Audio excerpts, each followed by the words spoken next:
Arnaud Fontanet, professeur Arnaud Fontanet, bonjour. Bonjour. Merci d'être avec nous. On a envie de savoir. Vous êtes l'homme que l'on voulait avoir ce matin avec nous, membre du conseil scientifique, chef de l'unité de recherche et d'expertise en épidémiologie de l'Institut Pasteur et professeur au Conservatoire national des arts et métiers. Professeur Fontanet, 41 622 nouveaux cas de Covid en 24 heures en France. C'est un record.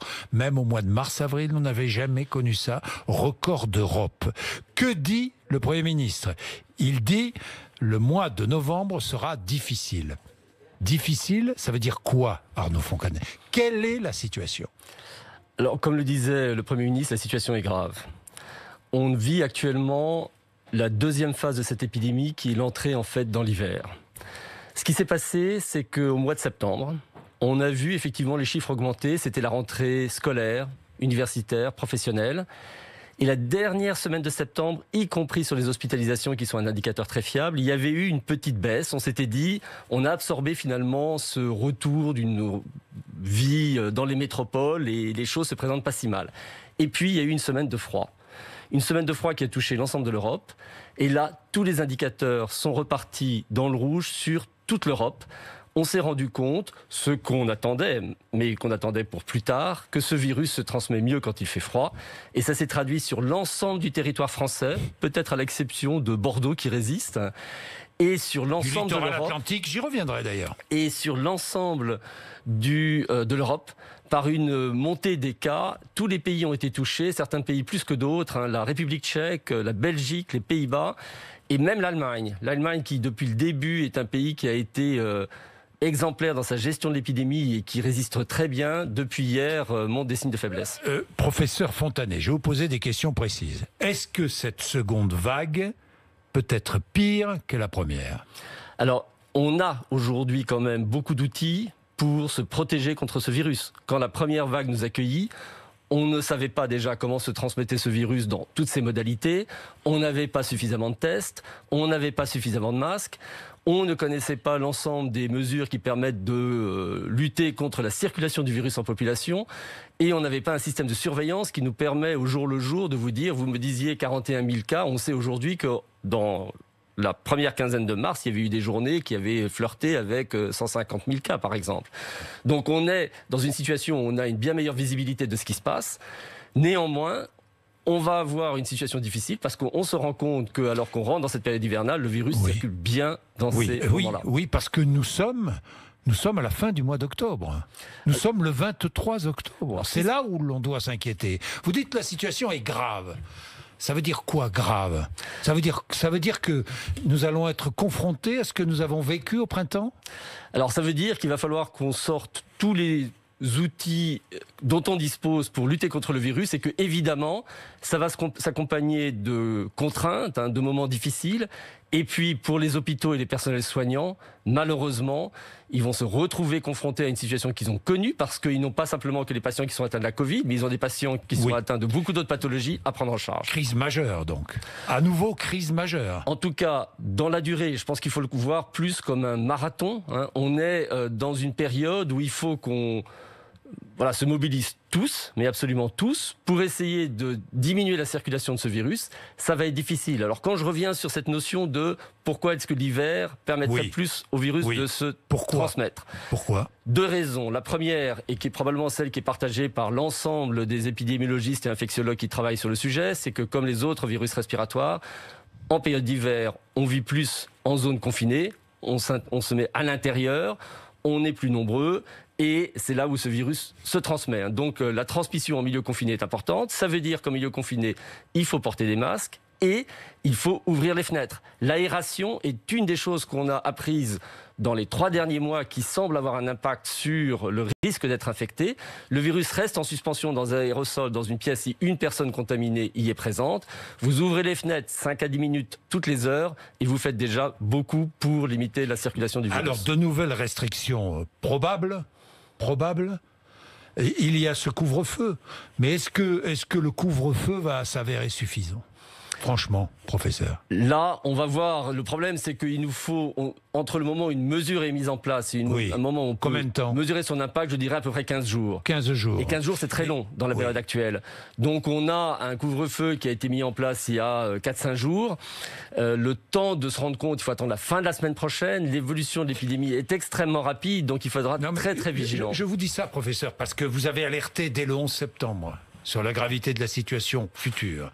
Vous avez réitéré votre alerte dès la mi-septembre, même un peu après, vers le 22 ou 23 septembre. Le conseil scientifique, je parle. Hein. Les politiques ont tardé à réagir parce que c'est difficile de prendre des mesures de restriction. C'est difficile, mais c'est indispensable. Est-ce que l'on risque de revivre un confinement général? Je pense que tout est sur la table. Général, tout est possible. Général, peut-être pas. J'espère pas, parce qu'on fait tout pour l'éviter. Local, ça fait partie des options. Après, c'est vraiment... Vous pensez qu'on va pas y couper, quoi? Franchement. Après, professeur, vous pensez qu'on va pas y couper? Alors, ce qui est le paradoxe dans tout ça, c'est qu'on sait comment se protéger de ce virus. On connaît tous les gestes barrières. On sait tous que... La seule chose que je rajouterais à ces gestes barrières, que vous connaissez... Mais bon, c'est l'aération dont on a parlé. On a maintenant deuxième outil. Ce sont tout ce qui concerne dépistage, traçage des contacts et isolement. Ici, on va se retrouver dans une situation telle que le dépistage va redevenir difficile puisqu'on a beaucoup de cas. Et quand les gens sont symptomatiques, là vraiment, l'auto-isolement devient important. C'est-à-dire, vous avez des symptômes, je parle de symptômes francs, vous avez de la fièvre, vous avez une toux, vous vous sentez extrêmement fatigué. Auto-isolez-vous et prenez un rendez-vous, mais surtout, n'attendez pas d'avoir votre résultat pour vous isoler. Et les personnes de votre foyer doivent s'auto-isoler. Sur des symptômes francs, il ne faut pas hésiter. Le virus circule moins vite qu'au printemps? Ou pas? Le virus circule plus vite qu'au printemps. Si on reprend la dynamique de l'épidémie... il circule plus vite qu'au printemps. Quand on est sorti... Alors, ça dépend d'où on met le printemps. Quand on est sorti du confinement, on était à une situation jusque pendant le mois de juin... On avait une circulation contrôlée du virus. Les choses ont commencé à dégénérer doucement pendant l'été, surtout en août. C'est vraiment en août qu'on a vu cette accélération se faire. Et depuis, en gros, on est sur un rythme soutenu, qui est le même, qui a eu une petite cassure, je vous l'ai dit, faire symptôme, mais qui était très temporaire. Mais cette grande tendance de fond, on la connaît depuis la mi-août. Et au début, évidemment, c'était complètement sous le radar. Donc on a perdu le contrôle de l'épidémie en juillet-août. C'est le mois d'août, où en tout cas ça a repris. On a perdu le contrôle de l'épidémie. Et c'était là où, effectivement, on aurait pu vraiment se poser la question de mesures plus fortes. Mais comme vous l'avez très bien dit, début septembre, pour la population, alors qu'on ne voyait rien, c'était extrêmement difficile d'accepter. J'ai lu vos rapports du conseil scientifique. Vous avez alerté. On a alerté, mais c'était très peu audible. Oui, c'était très peu audible, mais effectivement. Alors, état d'urgence sanitaire jusqu'au 16 février 2021, l'Assemblée nationale va voter. Ça veut dire que nous allons vivre avec le virus dans l'état où nous vivons aujourd'hui jusqu'au printemps prochain. Je pense qu'il faut s'y habituer. Ce que je vous ai dit, là, on est parti sur un marathon. Voilà, sur un marathon. Donc on va vivre comme ça jusqu'au printemps prochain. Au moins, avec ces restrictions-là et peut-être plus. C'est cela qui nous attend. Alors je ne sais pas l'ampleur des restrictions qu'il y aura. Je veux être direct. On est sur un marathon, c'est clair. On est sur un marathon. Bien. Dites-moi, le Covid-19 de cet automne est-il moins virulent que celui qu'on a connu en mars-avril dernier? C'est exactement le même. Exactement le même. Les patients qui sont aujourd'hui en réanimation sont exactement les mêmes. Même distribution d'âge, mêmes symptômes. Même distribution d'âge, mêmes symptômes. Alors, d'autres questions me viennent à l'esprit. Où risquons-nous le plus d'être contaminés? Je sais, et Olivier Véran en a parlé hier, que le gouvernement vient de vous confier une mission pour essayer de savoir, vous n'êtes pas seul à travailler pour cette mission, mais pour essayer de savoir où nous risquons le plus d'être contaminés. Parce que tout est encore vague. Non ? C'est vrai que l'on manque cruellement de données sur comment les gens s'infectent aujourd'hui. Comment ? Et une fois de plus, on a bien compris comment se transmet ce virus. Distance proche, moins d'1 mètre avec des postillons et surface contaminée. On porte des masques, distance physique, on se lave les mains. Il y a les aérosols dans les lieux confinés. On ouvre les fenêtres, on porte un masque en lieu confiné. Donc, ces circonstances de transmission, on les connaît. Après, qu'est-ce qui fait que dans notre journée, on s'expose? Ce sont des choses qu'on ne connaît pas. Ce qui est important, c'est de recueillir l'information auprès des personnes qui viennent de s'infecter. Et les lieux de contamination. Et de leur demander où ça s'est fait. J'ai tout lu. Hein, dans les transports en commun, dans les bars, dans les restaurants, on ne sait pas en fait. Alors les transports en commun, en fait, c'est une des parties les plus difficiles parce que il est très difficile pour des gens de dire oui, c'était quand j'étais dans le métro, je me suis infecté. On n'en a aucune idée. C'est là où des applications comme le nouveau Stop Covid, qui tous avec Covid, je crois, qui va permettre dans des circonstances. Parce que vous cherchez quoi? À remonter la chaîne de contamination. Alors on aimerait savoir où les gens se sont infectés. Évidemment. Et ce qui serait très important, mais ça demande une réactivité du système de dépistage vraiment excellente, c'est d'être capable d'aller sur les lieux d'infection de clusters. Parce que ce qu'on sait, c'est que c'est un virus qui se transmet par des clusters. De groupe en groupe, quoi, c'est presque. Quand on dit que chaque personne en infecte 3, c'est pas comme ça que ça se passe. C'est pas chaque personne va en infecter 3. Oui. Il y a sur 10 personnes, 2 qui vont en infecter 12. Oui. Et les 8 restants vont infecter 0 ou 1. Oui. Et ce qui est important, c'est de retrouver le cluster qui a été créé par ces deux-là, parce que c'est de là que repartent les chaînes de transmission qu'on doit après redescendre. Donc vous allez travailler pour chercher où nous risquons le plus d'être contaminés. Je crois qu'avec un groupe de 1500 personnes, c'est cela, professeur? Alors l'idée, elle est très simple de ce que je cherche à faire, c'est de interroger les personnes qui ont été diagnostiquées positives la veille et qui sont donc dans la base de données de tous les laboratoires français, en leur envoyant un mail, en leur demandant est-ce qu'ils veulent participer à une étude qui permettra d'étudier les circonstances de circulation de ce virus. Ces personnes remplissent un questionnaire et puis on prend une série qu'on appelle une série témoin de personnes qui vont être recrutées par Ipsos et qui, ces personnes, du même âge, du même sexe, du même endroit, de la même densité de population, vont remplir le même questionnaire. Et on comparera. Alors, il y a des moments où les personnes qui ont été infectées vont nous dire « Je sais, c'était à mon domicile et j'ai été contacté parce qu'un tel a été infecté » ou « Je sais, c'était à une soirée, j'ai été contacté, un tel a été infecté ». Et puis, pour probablement plus de la moitié, ils nous diront « Je ne sais pas ». Et ce qui sera intéressant, c'est de comparer les réponses des gens qui ont dit « Je ne sais pas » avec les personnes témoins du même âge, du même sexe, du même endroit, qui nous diront à ce moment-là, je porte un peu plus le masque, je prends un peu plus les transports en commun, je fréquente un peu la type de lieu. Nous aurons les résultats quand ? On aura des premiers résultats une fois qu'on aura démarré cette étude, c'est imminent, sur la partie des interrogatoires des cas. Je pense que en 2 à 3 semaines, on a des premiers résultats. Après, la comparaison avec les témoins, ça prendra un petit peu plus de temps, mais j'ai bon espoir que des premiers résultats seront disponibles dans 4 à 6 semaines. Et est-il confirmé que les personnes du groupe sanguin O ont moins de risques d'être contaminées? Oui, en fait, c'est quelque chose qu'on sait depuis assez tôt. Les premières publications là-dessus sont sorties, je dirais, courant mars-avril de mémoire. Et c'est depuis confirmé. C'est pas le groupe sanguin en lui-même qui agit, c'est un gène qui se trouve probablement proche du gène qui détermine les groupes sanguins et qui voyage avec celui-là. Bien, nouvelle application à télécharger, donc tous anti-Covid, vous l'avez téléchargé? Je l'ai téléchargé. Tiens, sortez votre téléphone, montrez-moi. Vous comprenez bien que nous sommes... J'avais d'abord Stop Covid et Stop Covid se transforme automatiquement. Donc voilà ce qu'il faut faire. Je vais faire un peu de pub pour cette appli parce que d'abord, je pense que c'est important. Oui. Il faut savoir que les Anglais, il faut savoir que les Allemands, par exemple, ont beaucoup plus téléchargé ces applications que nous l'avons fait. Et je vous parle pas des pays d'Asie où elles sont très utilisées. Vous avez beaucoup de fonctionnalités. Alors, je sais pas comment ça marche. On va sur montrer un écran. Ben voilà. Là, par exemple, j'ai regardé où me faire tester. Et bon, on est ici, vous le savez, à Boulogne ou tout près. Porte de Sèvres, tous les labos, Porte de Sèvres à Paris. Et vous avez tous les labos là.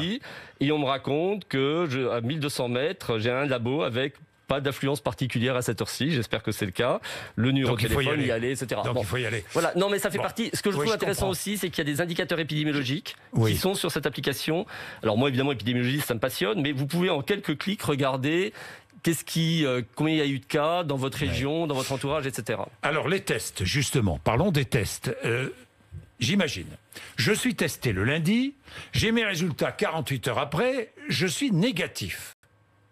Le jeudi, je peux être contaminé 2 jours après. après avoir été testé. Donc, est-ce que je dois me faire tester toutes les semaines? Alors, tout dépend de l'usage que vous voulez faire du test.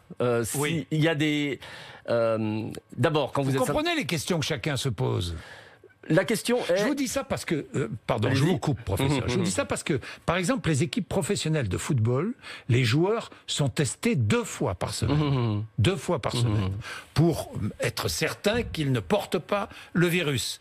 Mais nous devrions nous faire tester 2 fois par semaine pour être certains que nous échappons au virus. Alors, non? Aujourd'hui, on n'a pas la capacité mais non, de tester tout le monde bien sûr, mais... 2 fois par semaine. Non. Donc ce test, le dépistage tel que vous le proposez, il doit être ciblé. Il doit être ciblé auprès des personnes dans des établissements, par exemple, particulièrement à risque. C'est les EHPAD, on sait les abattoirs. On pourrait, alors là, bon, les joueurs de foot que vous citez ont des raisons particulières de vouloir le faire. Il y a... on pourrait imaginer que les personnes, par exemple, qui viennent en aide aux personnes âgées, les aides ménagères, par exemple, elles pourraient être dépistées toutes les semaines parce qu'elles représentent pour ces personnes âgées un risque. Bien sûr. Donc il faut bien identifier toute une série de populations qui nécessiterait ce test régulier. Ne serait-il pas efficace de faire tester ces populations-là qui sont au contact de personnes fragiles? Tout à fait. Donc il y a une liste de personnes, parce qu'on ne va pas pouvoir tester toute la population française comme vous le proposez. Pour les autres, ça va être « je suis symptomatique » ou « j'ai été contact d'un cas ». Les tests antigéniques? Les tests antigéniques, l'intérêt, c'est qu'ils vous donnent une réponse en un quart d'heure. Donc, on a une réponse rapide. La difficulté, c'est que vous pouvez faire qu'un test par un test, ça prend un quart d'heure. Donc, le test antigénique qui peut se faire soit avec une petite machine que vous pouvez déplacer, soit même avec cette petite bandelette qui vous donne le résultat très rapidement, là, il est adapté à des établissements d'une certaine taille. Les pharmaciens peuvent réaliser ces tests depuis le week-end dernier, mais beaucoup ne veulent pas acheter ces tests. D'abord, ils ont peur d'être débordés. Ils sont déjà débordés par le vaccin contre la grippe. Et ils sont. Je pense que là encore, il faut avoir une utilisation stratégique. Ces tests-là, par exemple, peuvent être très utiles dans les EHPAD parce que c'est une taille de 50 à 100 personnes à tester entre les résidents et les personnels soignants. Et vous pouvez, en une journée, vous dire cet EHPAD n'a pas le Covid qui circule. Donc, il faut envisager ce type d'usage. Ça peut être aussi par rapport à une école. Vous voyez, vous avez une école où le virus circule. Vous y allez, en une journée, vous faites le tour. C'est ça qu'il faut envisager avec ce type de test. Professeur Fontanet, les traitements, le tocilizumab dont on a beaucoup parlé, médicament efficace ou pas, qui réduirait le risque de se retrouver en réanimation? Malheureusement, 3 essais randomisés publiés cette semaine, tous avec des résultats qu'on appelle négatifs, c'est-à-dire ne montrant pas d'effet. Il y a une autre étude, mais qui n'est pas un essai randomisé, qui montre des résultats positifs. Mais rappelons-nous, aujourd'hui, c'est l'essai randomisé qui prime. Donc on considère pour l'instant qu'il ne marche pas. En tout cas, sur le timing où il a été donné dans l'évolution de la maladie, beaucoup dans cette maladie relèvent de quand est-ce que je donne un traitement. Et peut-être que là, il y a des pistes d'amélioration, mais en tout cas, pour l'instant, ça n'a pas marché. À Pasteur, est-il vrai que vous avez retrouvé une molécule prometteuse que vous connaissez bien, le clofoctol, utilisé sous forme de suppositoire, qu'on connaît bien, octofène. C'est vrai que c'est efficace ou pas? Alors, c'est l'Institut Pasteur de Lille. De Lille, oui, qui bien sûr. A effectivement identifié sur des tests qu'on appelle in vitro une activité de ce traitement. Mais comme on le sait aussi, il y a un monde entre un résultat positif in vitro et son utilisation et son efficacité. Parce qu'il n'est pas cher en plus, ce suppositoire. En efficacité. 1,80 € la boîte, je crois. Voilà, en efficacité clinique. Donc maintenant, tout est à faire sur est-ce que c'est un médicament qui est sûr et est-ce qu'il est efficace dans un essai chez l'homme, parce que pour l'instant, on n'a que des résultats in vitro. Oui, un médicament utilisé pour les affections, pour lutter contre les affections respiratoires. Le vaccin, alors, où est-ce qu'on en est? Est-ce que nous aurons vraiment, parce que tout le monde dit encore une fois beaucoup de choses, Donald Trump repousse sans cesse l'apparition du vaccin, où est-ce qu'on en est? Est-ce que nous aurons à notre disposition, des vaccins dès le début 2021? Alors, les premiers résultats consolidés, interprétables, c'est début 2021. Il y a 9 vaccins en phase 3 aujourd'hui, testés sur 30 000 personnes, dont on aura ces résultats début 2021. Une fois que parmi ces vaccins, on en aura trouvé un qui est sûr, la priorité c'est d'avoir un vaccin sûr qui ne donne pas d'effet indésirable. Oui. Parce qu'un vaccin se donne à des gens bien portants et on veut être absolument certain qu'il n'y a pas d'effet indésirable majeur. Donc une fois qu'on aura un vaccin sûr, on regarde son efficacité. S'il y a une efficacité partielle, la FDA américaine a mis la barre à 50%, ce vaccin, à ce moment-là, pourrait être utilisé. Ça ne sera pas ce qu'on appelle en anglais le magic bullet, vous savez, le truc qui va remplacer tout. Oui. Ça sera un outil supplémentaire dans la lutte. Simplement un outil. Parce que efficacité partielle. Efficacité partielle. Donc c'est un outil supplémentaire, mais qui peut quand même beaucoup aider si l'efficacité est de l'ordre de 50%. Parce que les vaccins contre la grippe sont efficaces. Donc ils je vois ont pas pourquoi le vaccin contre la Covid-19 ne serait pas efficace. Alors les vaccins contre la grippe ont une efficacité partielle. Partielle. Partielle. Non, on est dans le même ordre d'idée. Même ordre d'idée. Et là, si on imagine la production d'un vaccin pour qu'il puisse être utile, notamment en France, on est au deuxième semestre 2021. Deuxième semestre 2021. Ça, sous l'hypothèse qu'un vaccin marche. Encore faut-il vouloir se faire vacciner. Je regardais la population, 40% des Français. Vous feriez vacciner? Bien sûr. Dès qu'un vaccin, vous ferez vacciner, vous, professeur? Si le vaccin est sûr, oui. La priorité que j'ai mise, bien sûr. Bien sûr. Bien, je termine avec la campagne de vaccination contre la grippe qui a commencé il y a 10 jours. Là encore, dans certaines pharmacies, il n'y a déjà plus de vaccins. Plus de vaccins contre la grippe. On est débordés. Des files d'attente. Est-ce qu'on va en avoir, je ne sais pas moi, est-ce qu'on va manquer de vaccins? Alors ça, je ne peux pas répondre à cette question. Parce que je ne peux pas y répondre. Ce qui est important, c'est de savoir que les mêmes gestes barrières que l'on utilise contre la Covid vont être efficaces contre la grippe. Donc, appliquons nos gestes barrières, on se protégera à la fois de la Covid et de la grippe. Et bien sûr, les personnes vulnérables, parce qu'il y a un vaccin, devront se faire vacciner contre la grippe. Eh bien, merci, professeur Arnaud Fontanet, pour ce moment de vérité sur RMC et BFM TV. Il est 8h55.